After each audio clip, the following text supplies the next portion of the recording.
Bud, Not Buddy, Chapter 2. There comes a time when you're losing a fight that it just doesn't make sense to keep on fighting. It's not that you're being a quitter, it's just that you've got the sense to know when enough is enough. I was having this thought because Todd Amos was hitting me so hard and fast that I knew that the blood squirting out of my nose was only the beginning of a whole long list of bad things that were about to happen to me. Todd's next punch crashed into the side of my ear, and I fell on the floor and pulled my knees up to my chest and crossed my arms in front of my head like a turtle in a shell. I started scooching towards the bed, hoping I could get under it. Todd started kicking me, but his slippers couldn't hurt me near as much as his fist had. The bedroom door opened, and his mother, Mrs. Amos, came in. It seemed like she was having a hard time figuring out what was going on because Todd's right leg got tired from kicking me, and he switched over to his left one while she watched. Finally, Mrs. Amos said, kind of soft, "Toddy." Todd looked up and fell on his knees and put his hands on his throat. He started huffing and puffing with his eyes bucking out of his head and his chest going up and down so hard it looked like some kind of big animal was inside of him trying to bust out. This was my chance to get under the bed and pull the covers down so they couldn't see me. Mrs. Amos ran over to her son and fell on her knees. She put her arms around his shoulders. Toddy boy, are you all right?" She looked over to where I was peeking from under the bed. "You little cur! What have you done to Toddy?" Todd coughed out, "Oh, Mother." He took two jumbled breaths. I was only trying to help." He was sounding like a horse that had been run too hard in the winter, and look what it's gotten me. Todd pointed at his jaw, and Mrs. Amos and me could both see a perfect print in the shape of my hand welted up on Todd's blubbery cheek. With one quick snatch, she had me from under the bed and out on the floor, lying down next to Todd. "How dare you? This is how you choose to repay me? Not only have you struck him, you have provoked his asthma." Todd said, "I just tried to waken him to make sure he'd gone to the lavatory, Mother. I was just trying to help." He aimed his finger dead at me and said, "And look at him, Mother. This one's got bedwetter written all over him." I'm not bragging when I say I'm one of the best liars in the world, but I gotta tell you, Todd was pretty doggone good. It seemed like he knew some of the same things I know. The things I think of all the time and try to remember, so I don't make the same mistake more than 7 or 8 times. Shucks, I got so many of them memorized that I had to give them numbers. Seemed like Todd knew number 3 of Bud Caldwell's rules and things for having a funner life and making a better liar out of yourself. Rules and things, number 3. If you gotta tell a lie, make sure it's simple and easy to remember. Todd had done that. But this wasn't really a good test because Mrs. Amos had her ears set to believe anything Todd said. In her eyes, Todd's mouth was a prayer book. But I can't blame Todd for lying like that. Having someone who likes you so much that they think everything you say is the truth has got to be a liar's paradise. That might feel so good it can make you want to quit lying. But maybe not, because Todd hadn't quit lying since the second I came into his house. What had really happened was that I woke up from a good sleep because it felt like a steam locomotive had jumped the tracks and chugged its way straight into my nose. When I jerked up in bed and opened my eyes, Todd was standing next to me with a yellow pencil in his hand. He was looking at it like it was a thermometer and said, "Wow, you got all the way up to the R."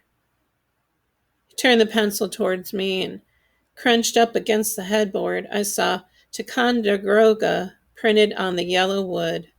The whole room smelt like rubber from the eraser, and I was winking and blinking my left eye because it felt like something had poked the back of my eyeball.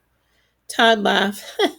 I never got it in as deep as the N on any of you other little street urchins. I just might enjoy your stay here. Who knows what other things you could be number one in, buddy? I already told him twice that my name was Bud, not Buddy. I didn't care that Tom Amos was 12 years old. I didn't care that he was twice as big as me. And I didn't care that his mother was being paid to take care of me. I wasn't about to let anybody call me Buddy, stick a pencil up my nose all the way to the R. I swung as hard as I could at Todd's big balloon head. Somewhere between the time I threw my punch and the time it landed, my fist came open, and when my hand landed, it made a pop like a 22 rifle going off. Todd fell on the floor like he'd been cold cocked. He sputtered and muttered and felt the spot where I slapped him. Then a big smile came on his face. He stood up and started walking real slow toward where I was on the bed.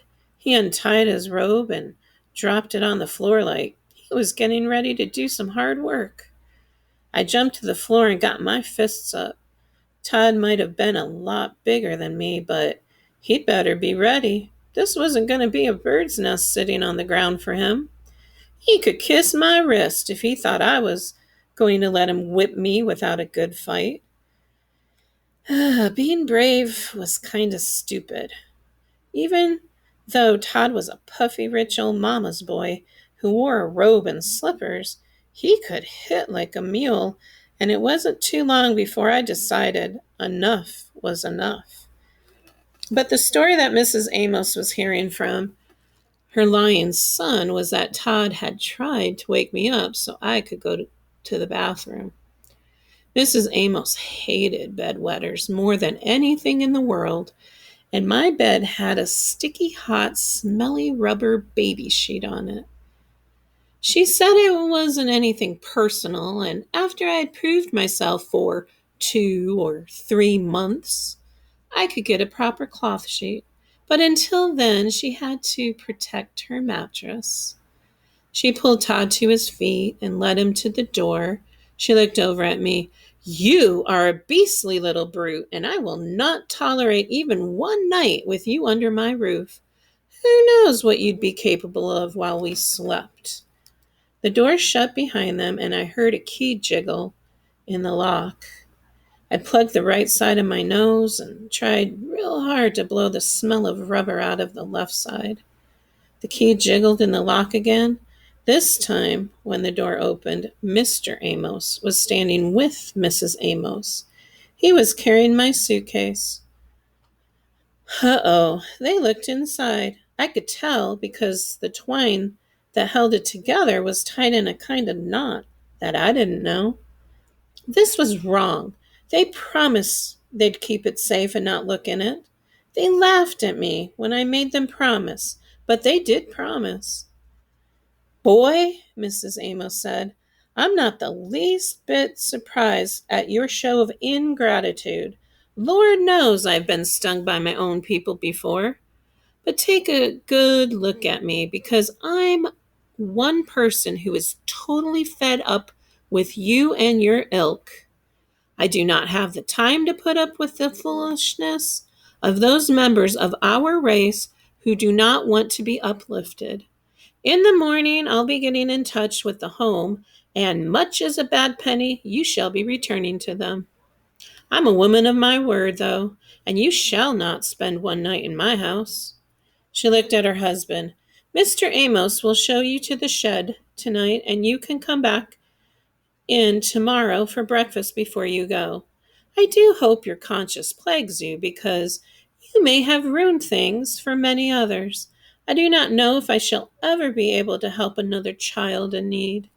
I do know I shall not allow vermin to attack my poor baby in his own house. She talked like this, and she wasn't even a preacher or teacher. Shucks, she talked strange like this, and she wasn't even a librarian. I only halfway listened to what Mrs. Amos was saying. I was too busy keeping an eye on my suitcase, wondering if they stolen anything from it, and thinking about getting even. When I thought she was done talking, I reached my hand out for my suitcase, but she told Mr. Amos, "Oh, no, we shall hold on to his beloved valuables." She laughed. "This shall be our assurance that nothing comes up missing from the house, and that this little animal is still here in the morning. He's far too attached to those treasures to go anywhere without them." Mrs. Amos was one of those grown-ups who could always think of one more thing to say. "And that's not all. Before you retire to the shed, you shall go to Todd and apologize, or I shall be forced to give you a strapping of your life." I've been so worried about my suitcase that I didn't even notice the thick black razor strap hanging out of Mrs. Amos's hand. She didn't have to worry. I'd apologize. One beating from these Amoses was enough for me. She grabbed my arm. Mr. Amos walked out of the room with my suitcase, and Mrs. Amos pulled me down the hall to Todd's room. We stood outside the door listening to Todd groan. When Mr. Amos came back, my suitcase was gone. He had been so quick that I knew my bag couldn't be too far away. She tapped on Todd's door and said, "Toddy, may we come in?" Todd groans got a lot louder. Finally he said, "Yes, Mother. Come in." We opened the door, and as soon as he saw me, Todd got a real terrified look on his face. He scooched up to the headboard and wrapped his arms around his head. Mrs. Amos gave me a shake and said, "Well?" I put my head down and started shooting apologies out like John Dillinger shoots out bullets. I aimed at Todd first. "I know it was wrong of me to hit you. I know that you were only trying to help, and I'm very sorry for what I did." I looked at Mr. Amos. "And, sir, I'm sorry that I got you out of your sleep." He rolled his eyes like that was enough for him. Mrs. Amos was going to be the hardest because just like her ears were all set to believe everything that came out of Todd's lips, they were set not to believe anything I said. And if I didn't lie good enough, she was going to use that strap on me. These Amoses might look like a bunch of cream puffs, but if she's anything like Todd, I bet she can pack a real wallop.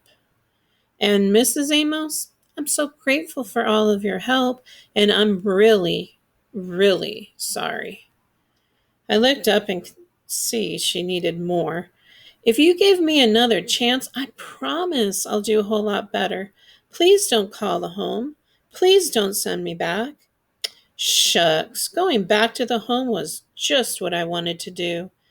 But I was being just like Brer Rabbit in one of those books Mama used to read to me at night, when he would yell out, "Please, Brer Fox, don't throw me in the pricker patch. Please, please." This was another one of Bud Caldwell's rules and things that have a funner life and make a better liar out of yourself. Rules and things number 118. You have to give adults something that they think they can use to hurt you by taking it away. That way, they might not take something away that you really do want. Unless they're crazy or real stupid, they won't take everything, because if they did, they wouldn't have anything to hold over your head to hurt you with later.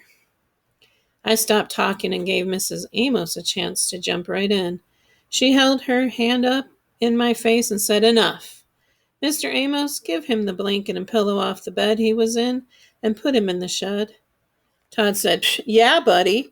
Keep a sharp eye out for the vampire bats that's in the shed." Oh, it was like a miracle. Todd's asthma was gone and he turned into a real chatterbox. "Oh, and watch out for those spiders and centipedes, buddy. The last kid who got put in there got stung so bad he swelled up as big as a whale when we got him out in the morning. I guess I didn't look scared enough, 'cause Todd kept going. The kid before that hasn't been found to this day. All that's left is a big puddle of his blood on the floor. Isn't that right, Mother? Mrs. Amos said. Now, Toddy, hush up, or you'll just tire yourself out more. I noticed she never denied the things Todd had said about vampires and centipedes and spiders and puddles of blood. As I followed Mr. Amos, I kept a sharp eye out for my suitcase. When we got to the kitchen, the first thing I saw was that there was a double-barrel shotgun leaning against the side of the icebox. I didn't have time to wonder why they'd be so scared that they'd keep a big gun like that out in the open, because I spotted my suitcase slid way under the kitchen table. I didn't let Mr. Amos know I'd seen it, but it did make me get a lot calmer. We went out the back kitchen door and down the steps into the dark. We walked around to the back of the shed and he put a key in the padlock. A chain rattled, the lock came off, and the door creaked open. Even though it was nighttime, there was a whole different, scarier kind of dark in the shed. A colder dark, with more grays and more shadows. An old smell leaked out, and it seemed like it was the perfect smell that all this gray would have. Mr. Amos nudged me, and I took a baby step into the shed.